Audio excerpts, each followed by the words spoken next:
دیکھو روزے میں تم صبح سے شام تک حلال چیز بھی نہیں کھاؤ گے، پانی بھی نہیں پیو گے۔ اب تو رمضان جو آتا رہا ہے، اب سردیوں میں پتہ ہی نہیں چلتا روزہ کیا ہوتا ہے کیا نہیں ہوتا، لیکن اب آ رہا ہے رفتہ رفتہ۔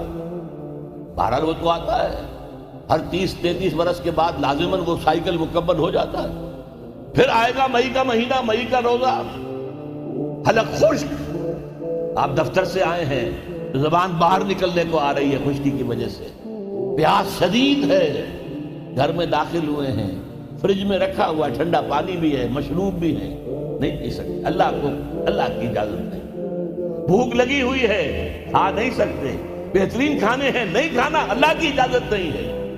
یہ کس لیے ہے کہ تم نے 1 مہینے صبح سے شام تک حلال چیز بھی نہیں کھائی، حلال مشروب نہیں پیا، تو بقیہ 11 مہینے حرام سے تو بچو۔